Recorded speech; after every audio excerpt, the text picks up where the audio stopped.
Now, it's time for another Dice Tower review with the Game Boy Geek. Hello my friends, the Game Boy Geek here. A long time ago there was a city far away, and all these people tried to take over the political elite that were in there. But before they actually did that, they drank a little too much, had a little too much fun, and then forgot why they were there in the first place. So now it's your job to be able to play your cards to try to get the political elite out of office and take over the city. I'm talking about Fidelitas here. This is from Green Couch Games, designer Jason Katarski. Plays from 1 to 4 players. It says it plays in 30 minutes. It usually plays quicker than that, in my opinion. This is a tactical card game. Let's take a look.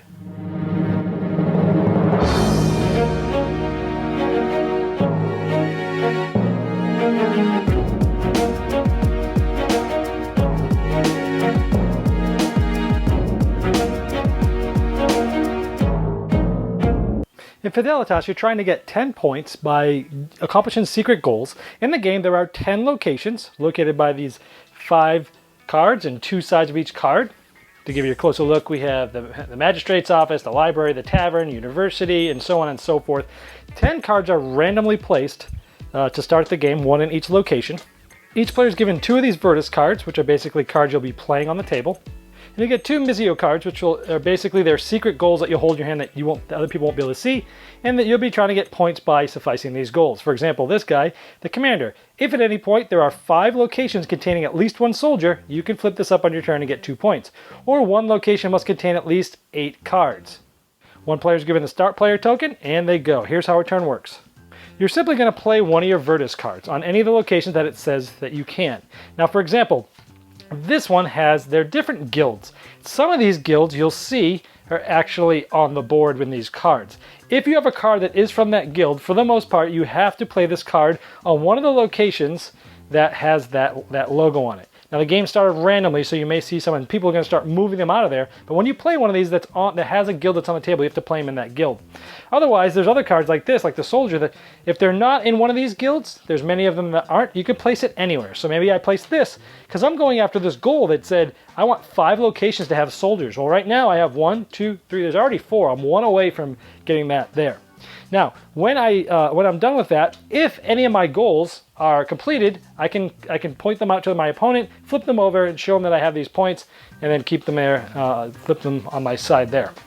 Now, after you're done playing that card, if you've gotten a goal, you will replace it with another goal card, and then you're going to pick up draw a card from the Virtus deck back into your hand. Now, some of the cards specifically tell you not to gain a card after that, because they typically have you, anyone that has an X here says you don't draw a card at the end, because typically you're going to be drawing cards or taking cards from the board anyway. Like this one, if you had played this one, you could take 1 card from any location into your hand. So most of the time you're going to draw a card, sometimes you won't, but you'll be getting cards that time anyway. Now you can either draw a card from the draw deck, or you can take one from the tavern as well. Now on your turn, you can also play a card to the tavern, any card. Now when you do that, you get to take any one of your goal cards, put it at the bottom of the pile, and get a new one. You do not do the action on this card here. You just get a new goal card. So my new goal card might say something like the clerk, gather characters from 4 different guilds at the magistrate's office.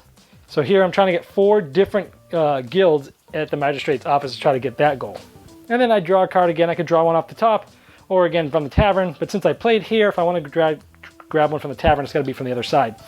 So that's pretty much what you're doing. You're playing a card, you're maybe finishing goals, and you're replacing cards. It's that simple. It's very quick, very simple. So let me show you some of these Virtus cards and what they do. These would be the actions that you'd be doing when you play the card. Discard a card and draw 3 cards. You could swap 1 card from any other card in a different location. So you're taking 2 cards and swapping them from locations. If 3 soldiers, so this is the soldiers, if there's 3 of them present, clear the location. Otherwise, move 1 card from the soldier's location to another location. So it's like clearing and moving. Move any 2 cards to any 2 different locations. You can move 2 cards from one of these guilds locations to 2 different, or you can move 2 cards from 2 locations into one of these locations. So again, it's choices of moving cards around. The commander, so you clear all cards at the location where this guy's played, or you can score it by revealing 2 soldiers. So it counts as soldiers when in play. So if there's soldiers, you might be able to score it right away. And even though this isn't a gold card, some of them actually score. The Priest, you can take an extra Mizio card, one of those gold cards, and draw a card, or you can draw 2 cards. The Scribe, move 2 cards from the Scribe's location to 2 other locations, or you can score by showing a guild pair. And a guild pair is, boom, having 2 of the same guilds there, like that, in your hand. The Swindler, and all cards underneath may not leave unless cleared by soldiers. If alone, this card is inactive and subject to normal play, so you can stop soldiers from moving people.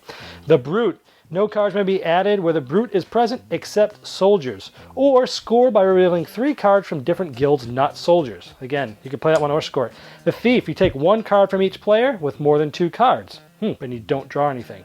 And the Dockmaster, play to a location adjacent to the harbor, move 1 card from each location adjacent to the harbor to any other location. So essentially, this is the harbor, so you'd play it here, then you can move those to other locations. So those are some of the Virtus cards. And so some of these score cards, the Missio cards here. The Monk, gather any 3 cards from any of these 3 guilds at the same location for 3 points. The Military Guild, 8 soldiers must be present anywhere in the city, and you get 4 points. Let's see, gather characters from 4 different guilds at the market. And the market's one of those locations there on the board. 2 cards from this guild, the Scribes Guild, must be present in the city for 3 points. The Baker, gather characters from 4 different guilds at the bakery for a point. Both locations bordering the castle must contain at least 3 characters, but no soldiers for 2 points. So things like that. You're moving people around, you're trying to get certain people in certain guilds. First one with 10 points wins. All right, well, there's Fidelitas. Okay, so this game has a different range, right? Most of the time you're probably going to be playing this between 2 and 4 players. And it ranges between how chaotic it is with that many players. Because you've got these people who've got these hidden goals. You don't know what they're up to. They're moving people. They're clearing people. You're putting guys in one location. They're moving them from there, from the other location. With 2 players, it's a lot more back-to-back. Bop, bop, bop, bop. I'm going after this. He's going after this.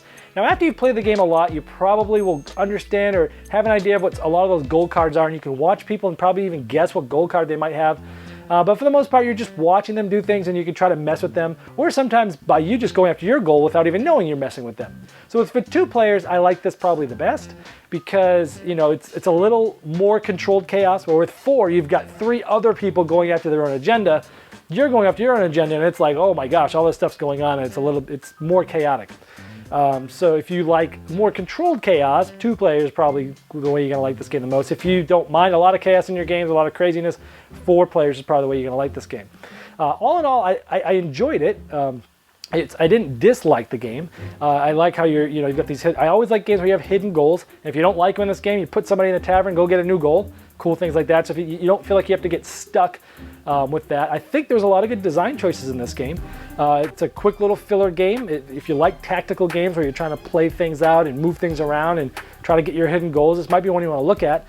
For me, it was enjoyable. I didn't dislike it. There wasn't anything that I thought, oh, they shouldn't have done this. It probably isn't one that I'm going to bring out all the time, though. It was enjoyable, but it's probably, I don't know, maybe not one that's personally for me. But from the review and from the overview, you should be able to see if it's the type of game that you'd like. There wasn't anything specific I didn't like about it. Just didn't knock my socks off. It wasn't game of the year or anything like that. It was just an enjoyable, pretty much I'd say, not too thinking, more of a casual type light filler game. And if you're into those tactical games, this might be one you want to check out. That's Fidelitas. Thanks so much for watching the Dice Tower videos. Find more great videos and reviews as well as our top-rated audio podcast at Dicetower.com. You can also find other great shows at DicetowerNetwork.com. I'm Eric Summerer, and you've been watching The Dice Tower. The Dice Tower is sponsored by Cool Stuff Inc., where you can find great games for great prices. Cool stuff in stock. Check them out at CoolStuffInc.com.